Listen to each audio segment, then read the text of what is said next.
This was November on Volt News Network. These are your monthly news highlights. Enjoy. Starting off, we saw the potential end into the United Auto Workers strikes, with tentative deals being ratified and workers returning to the production line. We then saw Israel pushing further into Gaza, later completely surrounding the Gaza city later into the week. We saw overnight airstrikes and shellings take place in the surrounding regions, as well as the Israeli Defense Force takes an offensive against the Hamas militants. We had Halloween this week, with nations around the globe that have embraced this newfound tradition pulling back on the festivities this year, after a horrifying disaster in Korea last year caused the leaders of these countries to be concerned about a repeat event. Computer giant Apple revealed the next generation of their proprietary chipset, the M3 chip. And a Texas judge made a landmark ruling on the crisis at the border. The vice president went to the United Kingdom for a multinational summit on artificial intelligence, and President Biden signed an executive order on AI, marking the first legislation reaching the artificial intelligence market. Japan placed sanctions on Hamas financially, and the United States deployed 300 more troops to the Middle East region. The United States is considering a ban on all Chinese-made drones to be used in the official capacity here in the States. Diplomats from China and the United States met to discuss a potential formal meeting between the presidents Biden and Jinping for a badly needed formal discussion of rising tensions and a potential new tech-driven trade war starting off with both countries, seeking to restrict the other selling tech to citizens. FTX founder Sam Bankman-Fried was found guilty this week, leading to a huge development in the crypto market. Russia pulled out of the nuclear test ban treaty called New START this week, with diplomatic relations between the countries hitting a recent low. And wrapping up this week, legendary music group The Beatles have released their last song with the help of AI, and the United States is developing a new version of their old nuclear bomb. The beginning of the week saw a chicken recall, and diplomats getting together to organize meetings at the G7 diplomats meeting. We saw former President Donald Trump and his family members testify in his alleged civil fraud trial in New York. Israeli Defense Forces declared that Gaza City had been split in half, and constant operations went underway against Hamas in urban combat. China sent an aircraft carrier into the South China Sea at the same time that many oceanic nations were conducting military drills. Biden announced billions of dollars in new Amtrak funding, and Australia had its meeting with China. Elon Musk and xAI unveiled their latest product, Grok. Ohio had some monumental voting on abortions and marijuana, and the United States conducted another airstrike in Syria. China withdrew its panda bears from the National Zoo, potentially putting an end to the era of panda diplomacy. The third Republican presidential debate took place in Miami, and the election officials in multiple states had a terrorism scare, with multiple offices receiving politically charged, poison-laced letters in the mail. The world had confirmation of the first instance of space warfare, and a new stealth bomber took flight. The Navy dove deeper into its foray into autonomous drone support vessels, and the multi-billion-dollar company WeWork filed for bankruptcy. Moody's credit rating came in with a negative outlook change for their forward-looking year view, and officials confirmed a much-anticipated meeting between Presidents Biden and Xi Jinping of China. And wrapping up this week, we saw Russia suspend parts of its nuclear treaties with the United States and Japan.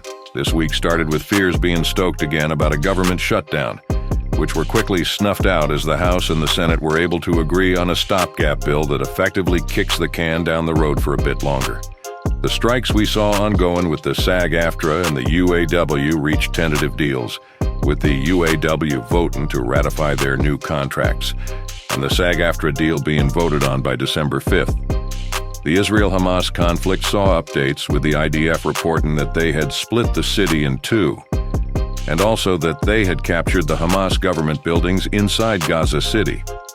The week also saw the IDF going into the hospital that they claim Hamas was operating out of, and ordered that it be evacuated later in the week. The Secret Service was involved in a discharge of their weapons after someone tried to break into an official vehicle of the Biden Family Security Service detail and Iceland began to rumble with anticipation as a volcanic eruption is waiting to burst under the country. The week saw the continuation of pro-Palestine and pro-Israel demonstrations, protests, rallies, and riots. Over 300,000 people gathered in the capital on Tuesday for the March for Israel, the largest pro-Israel demonstration in the United States. North Korea allegedly stole some Bitcoin and was seen and announced that it is working on new missile technologies. The Asia-Pacific Economic Cooperation Summit took place this week, with the leader of China, Xi Jinping, having a long-awaited and highly planned meeting with President Biden. The summit also saw American business leaders meeting with Xi, as well as many other foreign leaders and diplomats. The Rafah border crossing in Egypt was opened again, and there was a kerfuffle involving the beloved panda bears of the Washington National Zoo. China took them back and then changed course, saying that they would find a better home on the West Coast. So those details will be ironed out, I'm sure. Private space company SpaceX launched their Starship for the second test flight this weekend, and it exploded. Japan will be purchasing billions of dollars in United States missile systems, and President Biden invoked the Defense Production Act, claiming the country needs more help developing the manufacturing of electric heat pumps.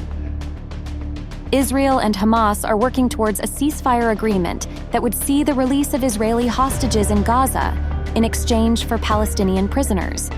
The leaders of both sides have approved the deal, and it was expected to take effect on Thursday, but has been delayed until Friday, according to reports. As part of the negotiations, it was agreed that the International Committee of the Red Cross, ICRC, would be allowed to visit any hostages who remain in Gaza after some are freed.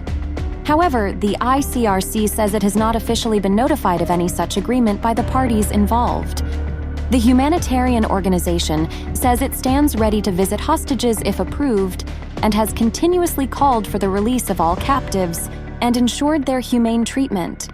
In another development, the director of Gaza's largest Al-Shifa hospital, Mohammed Abu Salmiya, was reportedly detained by Israeli forces while evacuating patients, though the IDF has only stated he needs to be questioned.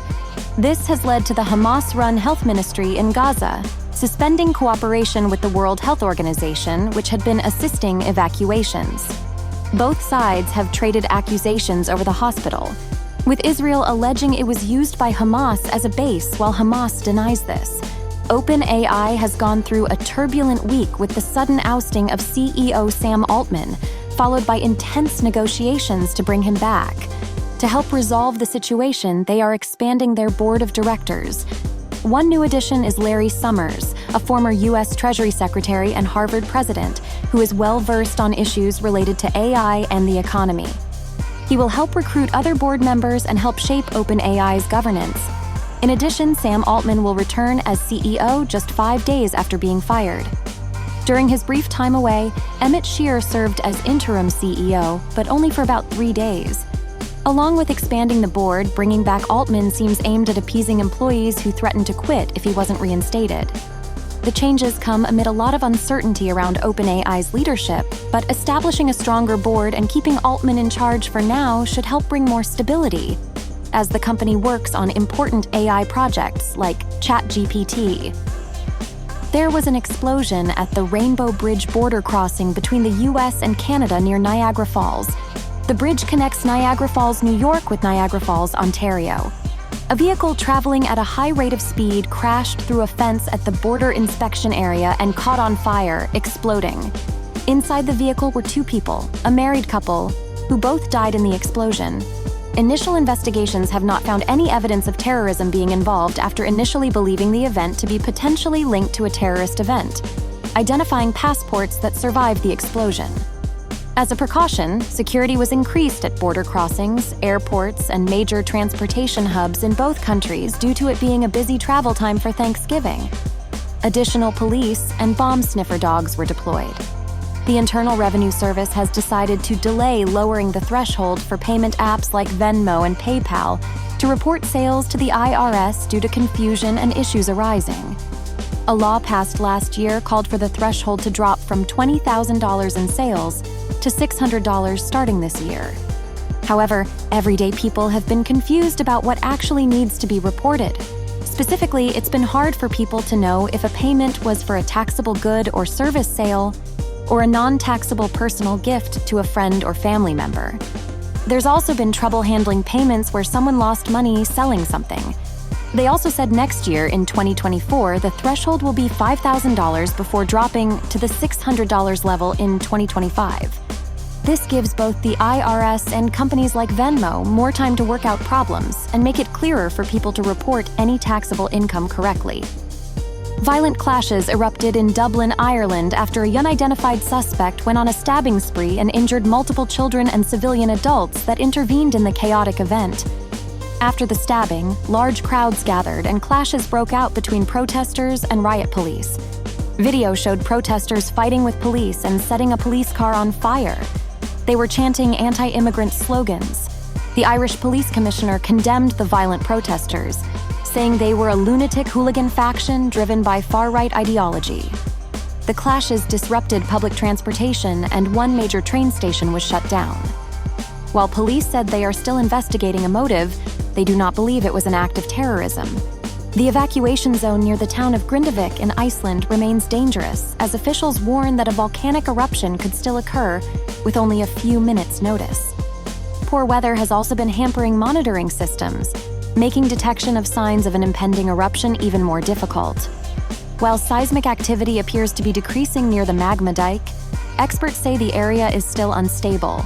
The likelihood of an eruption directly in the Grindavik area is lowering daily, but eruptions elsewhere along the fault line are still possible. Iceland's leading seismologist believes the peninsula may now be entering a long period of volcanic instability and eruptions that could last for the next 200 to 300 years, after hundreds of years of dormancy. Residents have not been given the all-clear to return yet due to the ongoing risks. Israeli-linked vessels have found themselves under attack in recent weeks while transiting the Red Sea and Arabian Sea. The 25 crew of the Galaxy Leader remain held hostage. The cargo ship CGM Saimi was attacked by an Iranian drone in the Arabian Sea, and the tanker ship Central Park was briefly hijacked by armed individuals in the Gulf of Aden before the United States ship Mason assisted in the event, and later was fired upon by a ballistic missile. While no groups have claimed the latter two incidents, they come amid increased tensions between Israel and Iran-backed forces like the Houthis, following the recent conflict in Gaza. The threats appear targeted at ships with Israeli connections but do not extend to the wider international merchant fleet as of yet. South Korea has postponed the planned launch of its first domestically developed military reconnaissance satellite, which was scheduled to take place on Thursday aboard a SpaceX Falcon 9 rocket from Vandenberg Air Force Base in California. According to the South Korean Defense Ministry, the launch was delayed due to poor weather conditions, though they have tentatively rescheduled for this Saturday.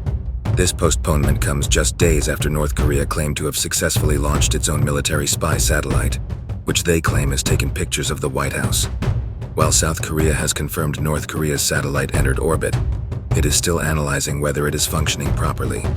The launch violated UN Security Council resolutions banning North Korea from conducting any ballistic missile-related activities. Kim has emphasized that spy satellites will boost North Korea's nuclear strike capabilities by improving military site monitoring of its adversaries.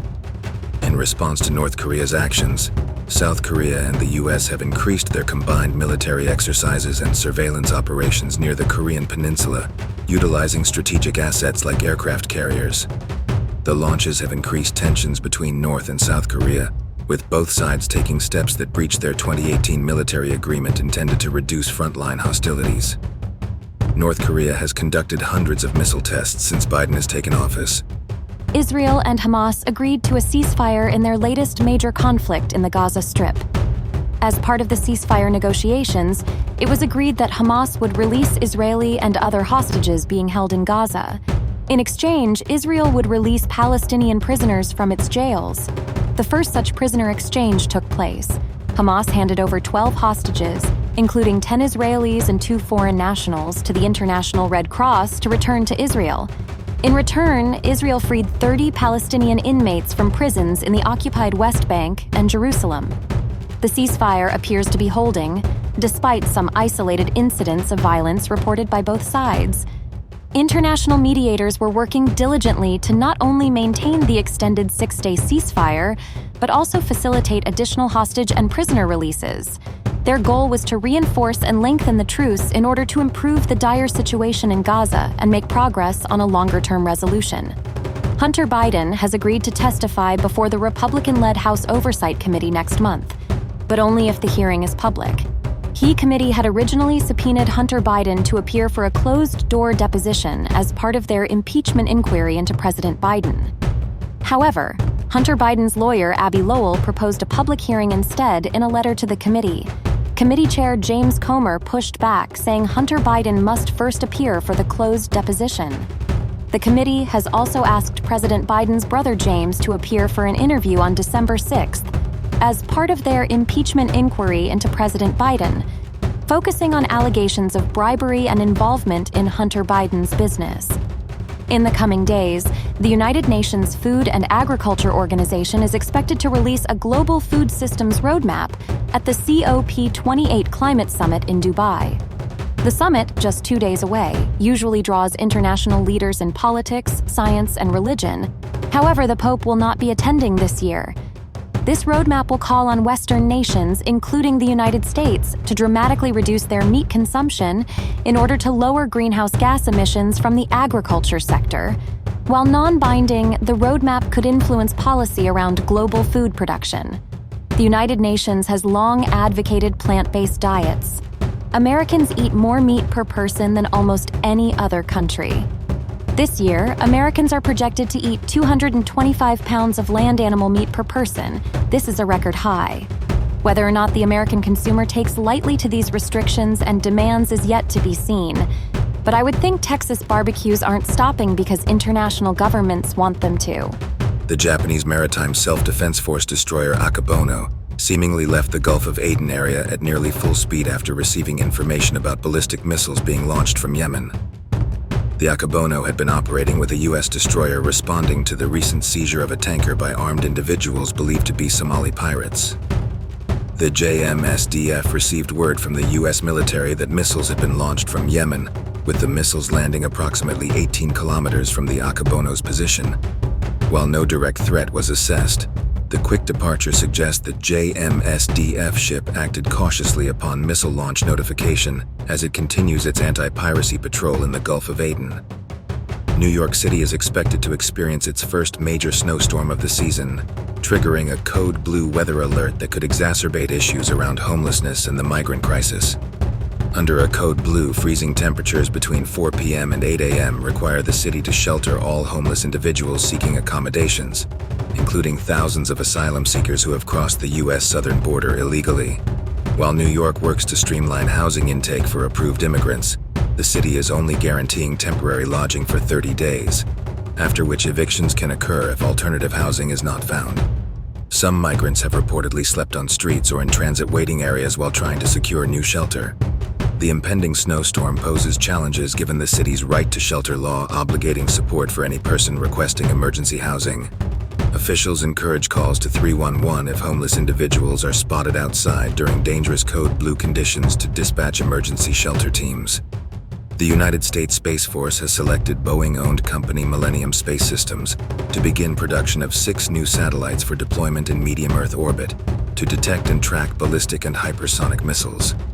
Millennium's proposed satellite design recently passed a critical design review, allowing the company to commence manufacturing hardware for delivery and launch in late 2026.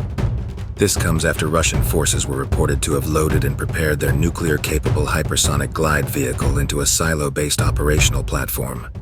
These developments into the hypersonic regime have prompted U.S. defense companies to attempt a feasible defense strategy to ensure global power stability. An appeals court in New York reinstated an order to remain silent against former President Donald Trump that had been lifted temporarily. The gag order prevents Trump from making public statements about his law clerk, Allison Greenfield, who is involved in the state of New York's ongoing civil case against Trump alleging business fraud. Justice Arthur Engoron, who is presiding over the civil trial, had initially imposed the order on Trump in October after the former president made social media posts criticizing Greenfield. Trump was twice found by the judge to have violated the order and fined for the actions. An appeals court then lifted the order briefly before restoring it again.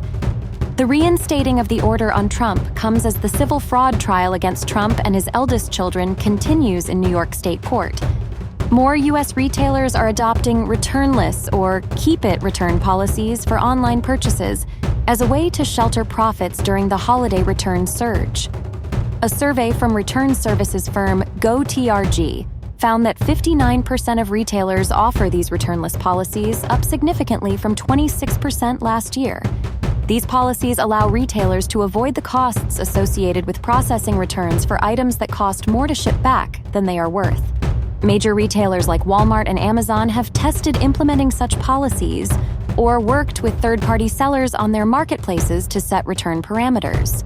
Shoppers interviewed by Reuters reported being told by various online retailers not to return items valued between around $20 to $300, including some that were defective or shipped incorrectly.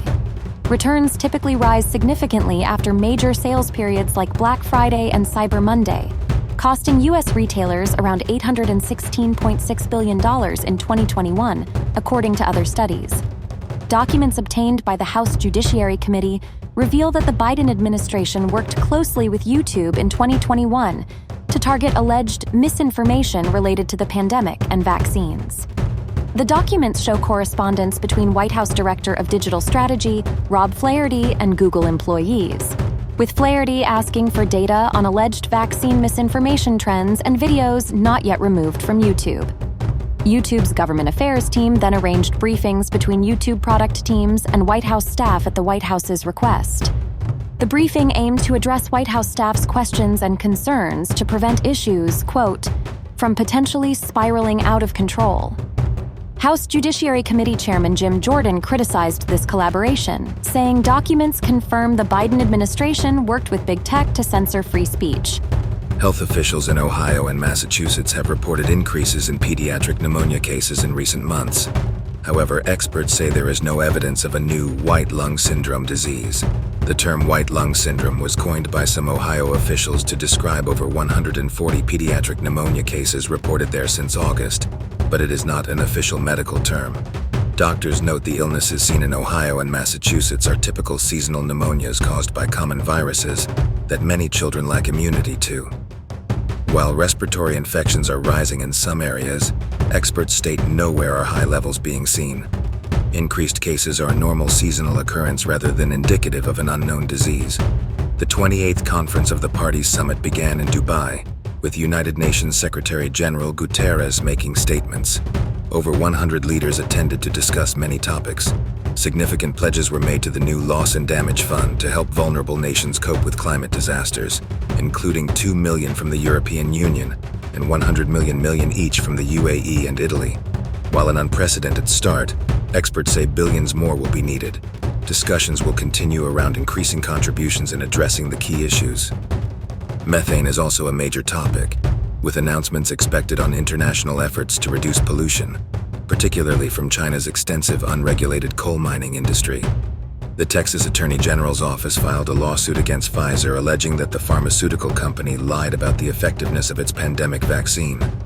The suit claims Pfizer misleadingly advertised the vaccine as being allegedly 95% effective against infection based on early trial data, but that it is not as durable as implied. It also accuses Pfizer of trying to censor public discussion and debate around the vaccine. Attorney General Ken Paxton said the misleading statements from Pfizer unduly influenced consumer choice, and that many Texans were coerced into taking a defective product sold by lies due to vaccine mandates. Pfizer denied the allegations, stating that representations about the vaccine have been accurate and science-based. It noted that over 1 billion doses have been administered globally with an observed favorable safety profile across age groups. The lawsuit follows Paxton's announcement earlier this year of an investigation into Pfizer and other vaccine makers. Good morning. This is Volt News Network with your top stories today. Tesla delivered the first Cybertrucks to customers at an event in Austin, Texas, over 4 years after its debut. The electric truck will now start at $60,000 and change for the rear-wheel drive version, with 250 miles of range available in 2025. The dual and tri-motor variants, priced from $79,990 to $99,990 will be available in 2024, with up to 340 miles of range and acceleration of 0 to 60 miles per hour in 4.1 seconds. During the event, Elon Musk had the truck's allegedly bulletproof glass withstand a baseball throw after its original glass broke in 2019. However, Musk warned investors the Cybertruck will be difficult to produce at scale and may not become profitable for 1 to 2 years. While the polarizing design has amassed over 1 million reservations, doubts remain over whether Tesla can compete significantly in the conventional truck market and ramp up large production volumes given design and material challenges. Ford Motor Company said the recent UAW union strike against its facilities cost the automaker $1.7 billion in lost profits. Ford subsequently trimmed its full-year 2023 earnings forecast from $11 to $12 billion to $10 to $10.5 billion. The company indicated the work stoppages resulted in about 100,000 fewer vehicles being sold than planned for the year. Separately, Ford estimated the newly ratified labor agreement covering 40,000 UAW members will cost $8.8 billion over the 4.5-year contract duration. Terms include a 30% wage increase for union workers. Ford CFO John Lawler said the company will look to offset added labor costs of around $900 per vehicle by 2028 through productivity gains and expense reductions. The financial impacts underscore the substantial effects of the nationwide strike on Ford's bottom line. Japan suspended flights of its Osprey aircraft and requested that the U.S. military ground all Ospreys in Japan, except those involved in search and rescue efforts, following a crash of a U.S. Osprey off Japan's coast that killed 1 crew member. The crash rekindled safety concerns over the hybrid aircraft. While Japan said details of the crash and safety must be confirmed before flights resume, it's unclear if the U.S. military complied with the grounding request. The crash aircraft had requested an emergency landing and reportedly turned upside down with 1 engine on fire before exploding at sea. Both the U.S. and Japan are searching for the remaining 7 crew members. Ospreys have experienced several crashes in the past due to issues like clutch slippage. The incident increased anxiety in Japan, where the aircraft are stationed at U.S. bases and operated by both militaries. Ron DeSantis and Gavin Newsom engaged in repeated interruptions and attacks. Moderated by Sean Hannity, the debate strongly favored DeSantis as Hannity pressed Newsom on issues while giving DeSantis assistance. DeSantis showed a more assertive style compared to presidential debates, hitting Newsom on topics like crime, immigration, and taxes with Hannity's help. Newsom focused on defending President Biden's record and attacking DeSantis' 2024 presidential campaign ambitions, asserting he would soon endorse Trump and be surpassed by other Republican candidates. While Newsom touted supposed economic gains under Biden, Hannity injected repeated claims of Biden's mental decline without rebuttal. The debate highlighted the divide between the conservative and liberal governors, with Hannity playing the role of a clearly partisan rather than objective moderator. The U.S. has warned that it will reimpose sanctions on Venezuela if the country does not meet certain commitments by the end of November deadline. In October, the U.S. eased some sanctions on Venezuela's oil and gas sector and allowed transactions with the state gold mining company. However, the Biden administration said it would reverse these steps if Venezuela did not provide a timeline to reinstate banned opposition candidates for the 2024 election and begin releasing U.S. nationals and political prisoners detained in Venezuela. With the deadline approaching, the U.S. reiterated that Venezuela must take these steps to lift election bans and release detainees. However, Venezuela has not shown any progress yet, according to the White House. If Venezuela fails to follow through, the U.S. said it will reconsider the sanctions relief measures. It's unclear how fast or extensively the U.S. would reinstate sanctions. The decision also comes as the U.S. deals with other foreign policy crises. There is skepticism about the level of U.S. action, with some suggesting initial sanctions could target the company again. Venezuela may take partial steps like allowing appeals of banned candidates to comply. The House of Representatives passed a bill that would force the Biden administration to permanently freeze the $6 billion in funds that was released to Iran in an exchange for the release of 5 American prisoners. Most Democrats joined Republicans to pass the bill. The deal to free the funds has come under criticism since it was announced in August, with Republicans arguing it rewards Iran's hostage-taking and empowers a terrorist regime. Supporters of the administration say the money was necessary to secure the release of American detainees and will only be used for humanitarian purposes. However, opponents argue it is naive to think Iran won't use the funds for other purposes and suggest it was meant to revive nuclear talks. The passed bill includes amendments condemning Hamas and other groups backed by Iran. Republicans also passed amendments banning U.S. funds for Iran and stating Iranian-backed Houthis benefit from the U.S. failure to condemn them. This has been November on Volt News Network. Good night.